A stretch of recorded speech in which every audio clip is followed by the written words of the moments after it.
Doctor operation करावं लागेल. मी काही गोष्टी मी मम्मीला दाखवत नाही बरं का. मम्मीनी बळजबरी कसं, तर माझ्या मनात काय आलं काय माहिती. मग मी तिथं नेमकी नाही का चालू हायवेवरच उडी मारली होती रिक्षा. आणि हीच ती खुशखबरी होती ती, तू स्वतःला कमी समजू नकोस, सरावाने तू एवढा. माझी व्हिडिओ बघून नाही का मला विराजचा पण फोन आला. तिचं तर मला खरंच खूप राग आला. त्याच्या जय श्रीराम, कशा आहात तुम्ही.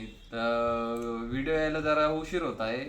तुम्हाला सांगतो त्याच्या मागे एक नाही खुशखबरी पण आहे बरं का सांगायला. आणि ती खुशखबरी पण खूप मोठी आहे आणि ती सगळी तुमच्यामुळे झालेली आहे. तर काका ऑफिसला गेलेले आहे. पार्ट 3 ची आपण सुरुवात करूया. आणि खुशखबरी नाही नक्की ऐकून जा तुम्ही. नाही हॉस्टेलमध्ये राहत असताना काय काय माझ्यासोबत घडत गेले पार्ट 3 मध्ये मी तुम्हाला सांगणार आहे. आता 3री-4थीला असताना ना हॉस्टेलला एकही असा दिवस नाही गेला बरं का की मी रडलो नाही. त्या टायमिंगला मला माझी आई पाहिजे होती फक्त. खूप लहान होतं नाही का मी. जरा फॅमिली प्रॉब्लेम असल्या कारणाने मला ते पॉसिबल नव्हतं घरी राहण्यासाठी. मम्मी 3रीला असताना नाही का मम्मी मला भेटायला आली होती शनिवारच्या दिवशी. दुपारच्या टायमिंगला भेटून गेलती ती मला. आणि ती बॅडमिंटन आणि ते जरा खेळायला देऊन गेलती मला नाही का तिथे. तर ते खेळत असताना नाही का मम्मी त्याच दिवशी मम्मी गेली मला तिथं हॉस्टेलला सोडून परत नाही का घरी भेटून. आणि त्याच दिवशी मी बॅडमिंटन खेळता खेळता ते फुल एका बिल्डिंगच्या वरती अटकून राहिलं होतं. तर मी तिथं चढायला गेलो ते फुल काढण्यासाठी. तर ते काढता काढताच मी तिथून पडलो आणि माझा हात मोडून गेला होता डावा साईडचा. तिथं मी पडल्यानंतर मला तिथं रूम मध्ये नेलं. आणि मग परत त्या रूमवरून मी तिकडून मला वाटलं थोडंच लागेल त्यांना वाटलं. पण ते जास्त मोडेल होता हात. तिथं मग ट्रीटमेंट करायला एक हॉस्पिटल पण होतं छोटं. तिथं मला नेलं तेव्हा तिथं काही इक्विपमेंट्स नव्हते नाही का माझे हात रिपेअर करण्यासाठी. खूप जास्त मोडलेला होता तो. तर मग त्यांनी माझ्या मम्मीला फोन केला. तर मग परत मम्मी मला त्याच दिवशी भेटून गेली. तिथं परत संध्याकाळी आली मला घ्यायला. मग मला नाही का रिक्षाने घ्यायला आली होती तिकडं हॉस्टेलला. आणि मग आम्ही घरी आल्यानंतर नाही का आमचं एक आमच्या घरच्यांचा एक ओळखीचा माणूस होता हात चोळणारा. तर त्याला घरी बोलवण्यात आले नाही का.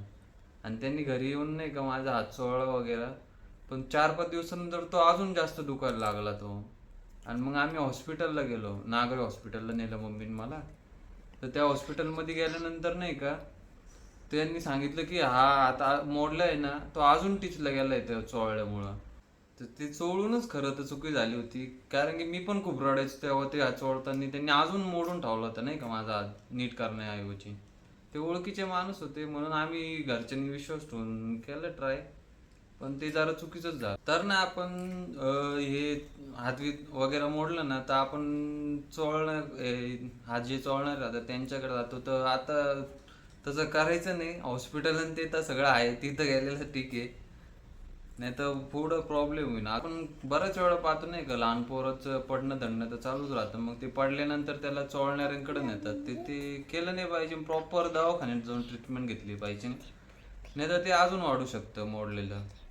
डॉक्टर म्हटले नाही का की ऑपरेशन करावं लागेल आणि 10,000 ते 12,000 पर्यंत खर्च येईल. तर मम्मीकडे त्या टायमिंगला पैसे नव्हते. तर मम्मीने काहीतरी इकडून तिकडून जमा करून पैसे भरले कसे तरी आणि ऑपरेशन केलं आम्ही.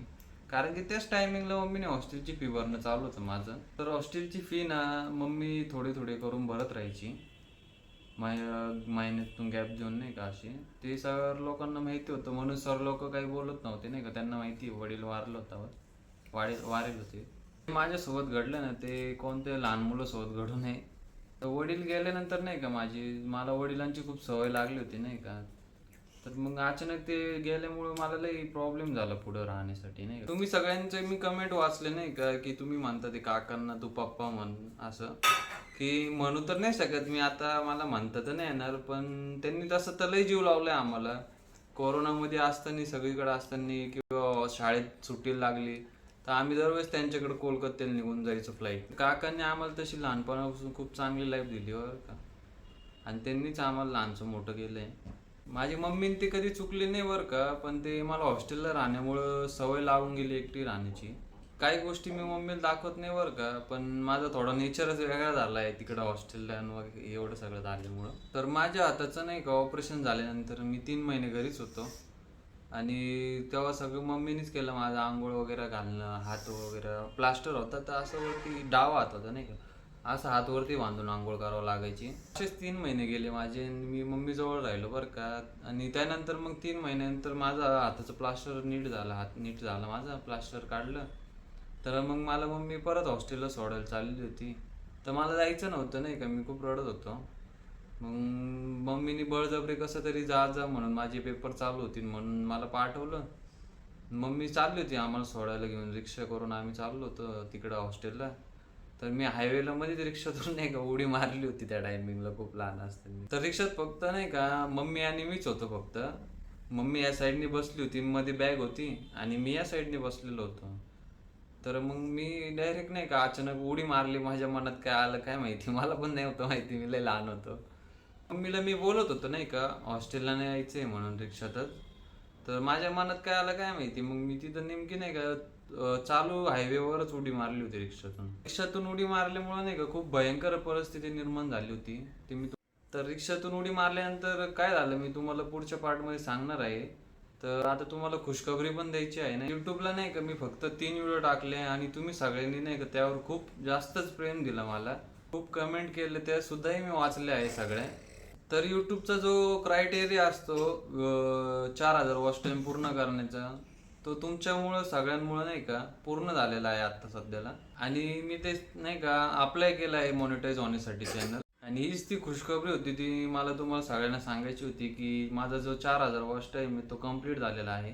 तर हे सगळं तुमच्यामुळं झालं आहे. मी तुमच्या सगळ्यांचा खरंच आभार मानतो या गोष्टीबद्दल. तर मी लाईफ स्टोरी सांगता नाही का पुढे जाऊन थोडं बिझनेसचा पण विचार करतो या व्हिडिओ चॅनलवर करायचा.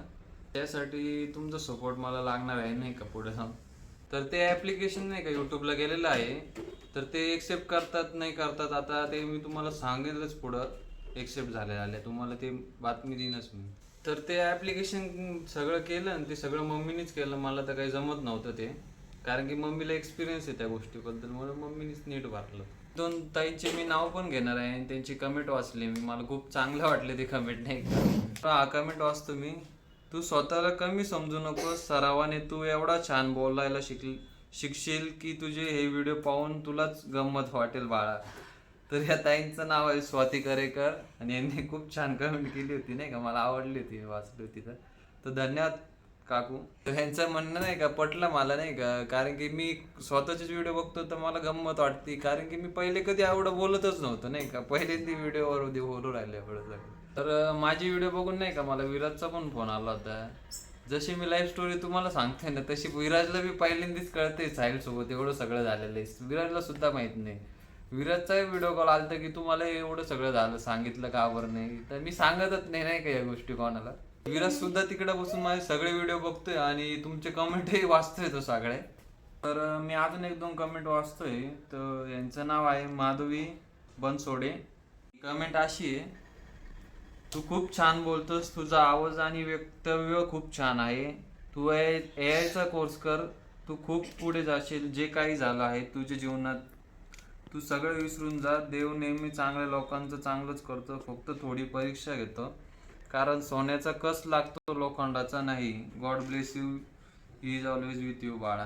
तर ताई तुम्ही खूप चांगली कॉमेंट केली आहे आणि मी पुढं बघणार आहे याचा कोर्स करण्यासाठी. खरंच माझा विचार पण चालू होता, मम्मीला सुद्धा बोललो ही गोष्ट मी. तर मी प्रयत्न करन ताई. तर ही कमेंट आहे माया लाबाडे ताईंची. हिम्मत होत नाही राजा तुझे व्हिडिओ पुढे पाहण्याची, कारण 3 वर्षाचा मुलगा हॉस्टेलला कसा राहिला असशील तू. राहिलेला व्हिडिओ प्रयत्न कर उद्या बघण्याची टाकणार. ताई मी 3 वर्षाचा नव्हतो, मी 3रीला होतो आणि मी तेव्हा 7 वर्षाचा होतो. आणि तशी लाईफ ती खूप तशी तर अवघड आहे. आणि हॉस्टेलला राहणे ना ताई लाईफ खूप अवघड राहते तशी तर.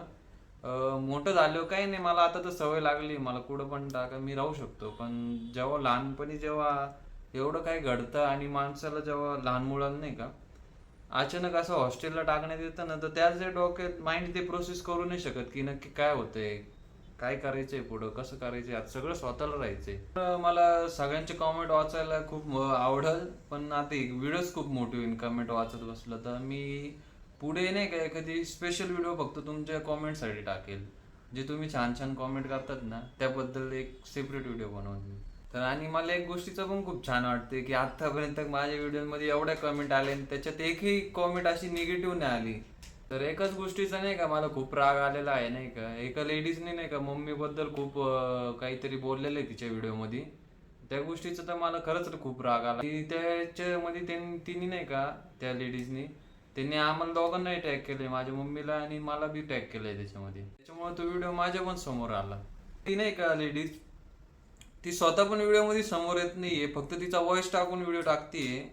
आणि ती तिच्या पद्धतीने काही पण खोटं बोलती नाही का, की आमची आई नाही का आमच्यावर लक्ष देत नाही, पार्लरला जाती, हे करती ते करती. ते सगळं खोटं ती सांगत आहे. आणि तिला जर एवढंच वाटतं की ती खरं बोलती, तर तिने स्वतः व्हिडिओ काढावा समोर येऊन आणि स्वतः व्हिडिओ टाकावा, तेव्हा जाऊन मग आम्ही मानू की ही खरं बोलती. आणि असं काही अंदाज लावून काही बोलणं तुम्हाला पटलं पाहिजे बरं का ताई. ज्या ताईंनी हे टाकलंय ना व्हिडिओ, त्यांचा बोलतोय मी, कारण की ते व्हिडिओ बघत ते मला हे कळालेलं आहे. तर ती ताई म्हणते की माझी मम्मी सारखं सारखं पार्लरला पळती, तर असं काही मला तर दिसलं नाही कधी. मी मम्मीला पार्लरला जाताना पाहिलंच नाहीये. आणि जर तुम्हाला असंच वाटतंय, तुम्ही स्वतःचे व्हिडिओ टाकून बघा बिना पार्लरला जाता, मग लोकांना कळन तुम्ही कसे कसे नाहीये. माझी मम्मी तर अशी सुंदर आहे, मम्मीला काही पार्लरला जायची गरज नाहीये. तर ज्यांनी कोणी टाकलेला आहे हा व्हिडिओ ताईंना, मी माझ्या स्वच्छ भाषेत समजून सांगतो की व्हिडिओ डिलीट करून टाका तुम्ही. आता रिक्षातून उडी मारल्यानंतर माझ्यासोबत खूप काही भयंकर पुढं घडत गेला. मी ही गोष्ट तुम्हाला पुढचा नेक्स्ट पार्ट लवकरच टाकन आता. तुमचा आशीर्वाद असंच राहू दे, माझं चॅनल मॉनिटाईज झालं पाहिजे म्हणून. आणि जसंच मॉनिटाईज होईल मी तुम्हाला लगेच व्हिडिओ टाकून सांगून देईल. तर ठीक आहे, आता येतो मी, नेक्स्ट पार्ट लवकरच टाकेल. बाय.